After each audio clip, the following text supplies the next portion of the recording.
Esta semana, desde el día 6 de junio hasta el día 10, hasta el día de mañana, se celebra la Cumbre de las Américas en Estados Unidos. Una cumbre que por lo general ha sido utilizada para que Estados Unidos siga manteniendo y demostrando esa hegemonía que ha tenido sobre este lugar que históricamente ha llamado su patio trasero. Pero esta ocasión ha sido diferente, ya que países desde México y el mal llamado Triángulo Norte, Guatemala, Honduras, El Salvador y algunos otros han decidido no asistir a esta cumbre, dejando mal parada a la administración de Joe Biden. ¿Y qué tan grande ha sido el fracaso de la Cumbre de las Américas este año bajo la administración Biden? Pues de hecho, la administración ha tenido que enviar altos funcionarios de su gobierno para que vayan directamente a los países de América Latina y visiten a los líderes y les digan o los traten de convencer para que puedan asistir y vayan a saludar a Biden. De verdad que es bastante bochornoso tener el hecho de que tú organizas una fiesta y tengas que ir directamente a la casa de las personas a decirle que vayan a tu fiesta y te vayan a saludar para que puedan salir en la foto. Y pues que el desplante no sea tan estrepitoso como el que está teniendo Biden en este momento en esta cumbre. Los diferentes reportes que mencionan sobre el hecho de los funcionarios que han tenido que visitar países de América Latina se detalla en algunos medios de comunicación a través de internet que usted puede verificar. Nuevamente no es algo que yo me invento, simplemente es información que está ahí disponible y al alcance de todas las personas para que puedan verificarla. El presidente de México, Andrés Manuel López Obrador, dijo que él no iba a asistir si no estaban presentes todos los países del hemisferio. Esto hizo que países como Bolivia, con el presidente Luis Arce, Honduras, con Xiomara Castro, e incluso Argentina en un primer momento dijeran que tampoco iban a venir aquí a la ciudad de Los Ángeles para esta novena Cumbre de las Américas. A raíz de esto empezaron una serie de movimientos diplomáticos por parte de la Casa Blanca, que por ejemplo envió a Buenos Aires a una delegación que habló con el presidente Alberto Fernández para convencerlo de la importancia de su presencia aquí en la ciudad de Los Ángeles. También vimos movimientos diplomáticos como la flexibilización de algunas de las sanciones a Venezuela y a Cuba para tratar de incentivar la presencia de los otros países de la región que se sumaron de alguna manera a este boicot. Esta cumbre incluso ha tenido situaciones en las que la policía ha tenido que tumbar a una manifestante que únicamente estaba utilizando un micrófono para dirigirse a la caravana de Biden mientras transitaba por la calle. Únicamente se estaba manifestando, estaba diciendo lo que pensaba y la policía tuvo que tumbarla utilizando la fuerza, algo que nunca se ha visto en El Salvador desde que el presidente Bukele ha llegado al gobierno y no se ha utilizado ni una lata de gas lacrimógeno, no se ha utilizado las fuerzas de seguridad para frenar ninguna manifestación, se les ha permitido que libremente digan lo que quieran, pero Amnistía Internacional y Human Rights Watch no han dicho absolutamente nada por esta situación que se dio durante la cumbre. Veamos.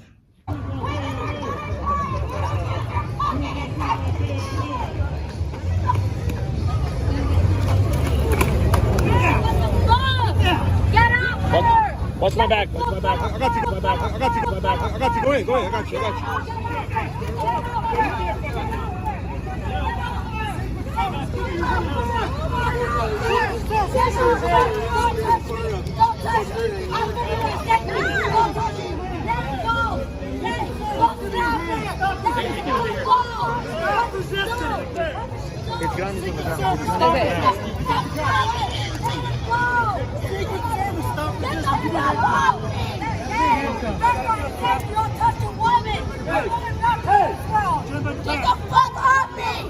Pero hablemos un poco del hecho de que la administración Biden ha intentado convencer al presidente Bukele de asistir a esta cumbre y tomarse la fotografía saludándose entre ellos para que pues este evento únicamente de relaciones públicas, porque de hecho no trae nada en concreto para los países de América, se desarrolle a favor de la administración Biden. Únicamente son relaciones públicas.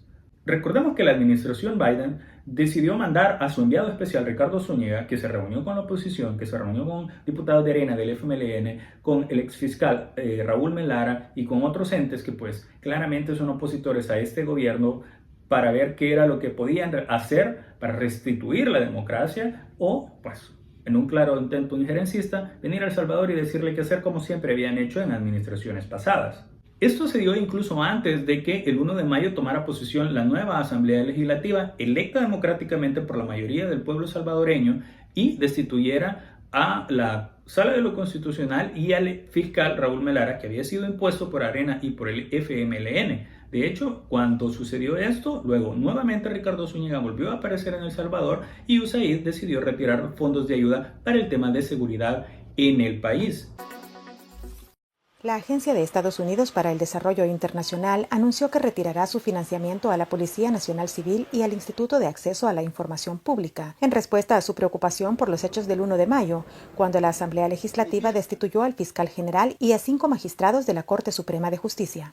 Congresistas estadounidenses como Norma Torres y Alvio Cires aplaudieron la determinación. En el mismo comunicado, USAID aseguró que este financiamiento se reorientará para trabajar en conjunto con organizaciones de la sociedad civil. El presidente Nayib Bukele rechazó la medida en su cuenta de Twitter. Usted le pregunta a cualquier salvadoreño en la frontera de Estados Unidos cuál es la razón por la que huyó de su país, el 99.9% responderá: 1. Falta de trabajo. 2. Inseguridad. Es muy revelador que USAID eligiera dejar de financiar. Seguridad. ¿Ese es el plan real para crear más inmigración? ¿Qué nos quiere decir esto? Que de hecho, en un momento en el que saben que la violencia dentro de El Salvador históricamente había sido el flagelo que hacía que los mismos salvadoreños migraran a Estados Unidos, deciden quitar esa ayuda, lo que provocaría inmediatamente, pues, según ellos al menos, que la violencia se incrementara en El Salvador y la crisis social pues se hiciese muchísimo más grande, y tal vez pensaron que iba a ser difícil de controlar para el mandatario salvadoreño. Ahora sabemos que eso es completamente falso y vemos que la situación es completamente diferente. Pero analicemos esto. Después de que toma posesión la Asamblea Legislativa y se hacen los cambios necesarios por los que los salvadoreños habían votado, porque no creo que hayan votado completamente diferente a como siempre se había hecho para seguir manteniendo El Salvador que siempre habíamos tenido, sino que pues caso totalmente contrario, era para poder hacer todo lo contrario que se había hecho anteriormente y salir adelante como país. Pero viene ahora Estados Unidos, retira la ayuda a la agencia de seguridad, al tema de seguridad acá en el país, y decide dárselo a la ONG de sociedad civil acá en El Salvador, que todo el mundo sabe que realmente no son ONGs que deciden ayudar a la población, sino que todo el contrario, atacar al gobierno. Entonces tenemos dos ejes. Quitan los fondos para el tema de seguridad, esos fondos los toman y se los dan ahora a quienes pasan atacando día y noche al gobierno, en radio y televisión. ¿Y cómo lo sabemos? Pues es lo que pasan haciendo siempre, y ahí es donde los vemos, tanto en los medios nacionales como en los medios internacionales, todo el día y toda la noche atacando al gobierno. Y nuevamente, no es algo que nos estamos inventando. De hecho, podemos verlo cada vez que ellos se anuncian y que van a estar en entrevista para decir lo que ellos quieran acerca del gobierno.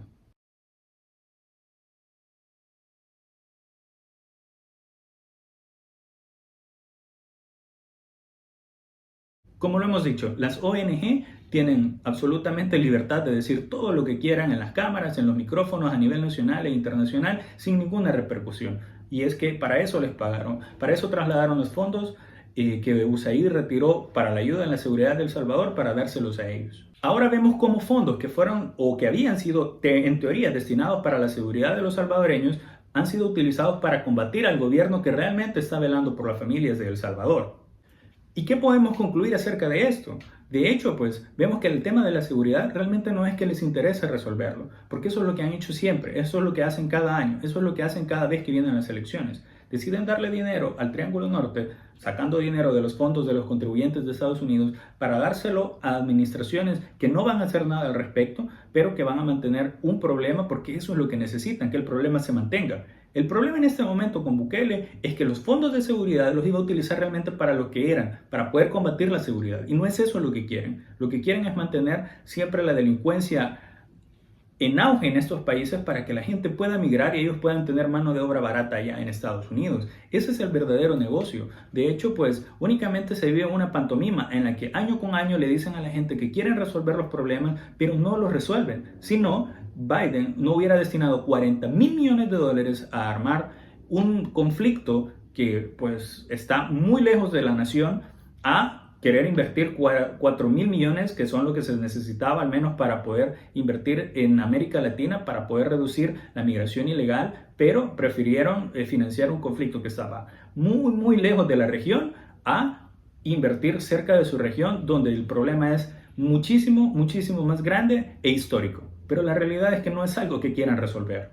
Ven lo irónico de la situación. ¿Cómo es que un gobierno viene a decirnos que quiere velar por el bienestar de los salvadoreños cuando de hecho realiza únicamente acciones para poder afectarlo? No solamente al gobierno electo democráticamente, sino que también a toda su población sin importarles lo que suceda. Realmente no solo es irónico, sino que también es ilógico lo que está sucediendo.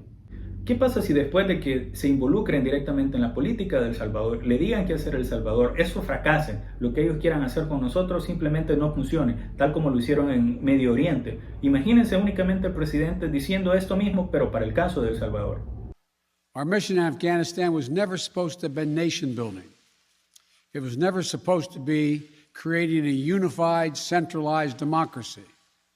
Our only vital national interest in Afghanistan remains today what it has always been, preventing a terrorist attack on America's homeland. ¿Se imaginan que después de todo lo único que diga es que no le interesaba construir una democracia en el país, sino que únicamente velar por sus propios intereses? Y es que esa es la realidad. Lo único que les interesa es velar porque ellos se mantengan siempre en el poder y que lo demuestren no únicamente en este continente, sino que también se lo demuestren a los demás continentes y demás países para que sigan sometidos bajo su poder. Seamos honestos, el presidente de El Salvador lo único que quiere es lo mejor para su país. Es por eso que en reiteradas ocasiones ha negado a reunirse con ellos, ha negado a hablar con ellos porque conoce realmente cuáles son sus intenciones y no se va a prestar a ese juego. De hecho, el presidente se los ha dicho en reiteradas ocasiones.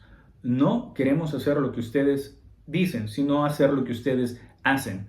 De hecho, únicamente lo que El Salvador pide no es ayuda, es únicamente que se les permita trabajar, que se trabaje con ellos, no que se trabaje para ellos, que se puedan hacer negocios, no que únicamente nos ayuden cuando ellos quieran o en los temas que ellos quieren, sino que de verdad podamos trabajar y hacer negocios de manera conjunta. Eso es lo que hacen los amigos, trabajar de forma junta para que todos salgan adelante. Pero ese no es el caso. El caso es únicamente que ellos quieren que trabajemos para ellos, que hagamos lo que ellos dicen, lejos de hacer lo que ellos hacen.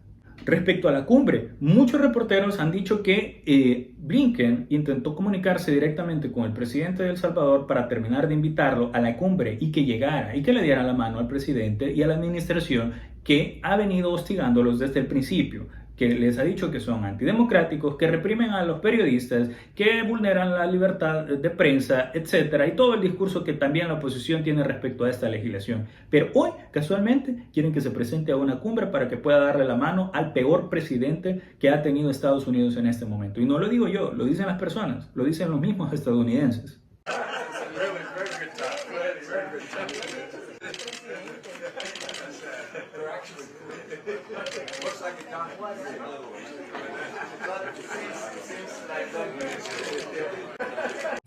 Do you approve or disapprove of the way Biden is handling inflation? Approve 28, disapprove 71. Who are the 28 that approve of Biden? It's 11%. It was 1.4 under Trump, but 28% approve of the way Biden's handling inflation? Who?